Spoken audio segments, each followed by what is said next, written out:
Welcome back to this week's video. I am Seth Spielmann, and this week we are covering the hip hinge. Starting off with the hip hinge, there are three things I would like to cover first.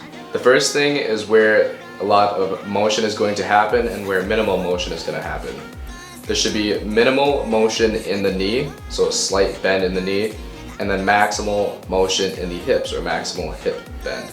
The last thing is understanding to use your glutes to stand erect, or in the upright position. So for the hip hinge, there are two cues that I like to think of in order to perform properly. First thing is thinking as if you're a child again and you're bending over to touch your toes.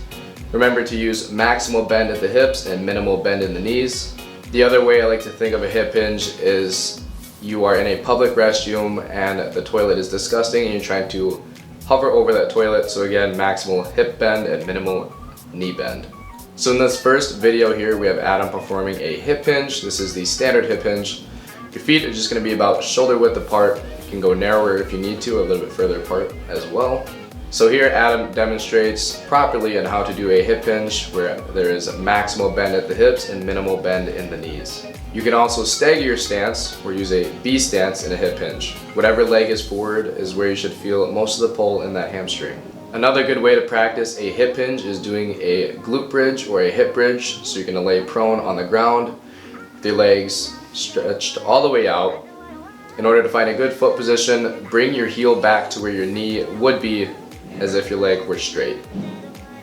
Once your feet are in position, go ahead and use your glutes to squat your hips up, and you should feel a nice contraction or squeeze in your glutes. So a quick overview of today, we went over the hip hinge where there is minimal bend in the knee and maximal bend at the hips, and remembering to use your glutes to get yourself into the erect or a straight line position. If you found this video useful, go ahead and give us a like as well as subscribing to the channel, and we'll see you guys next week.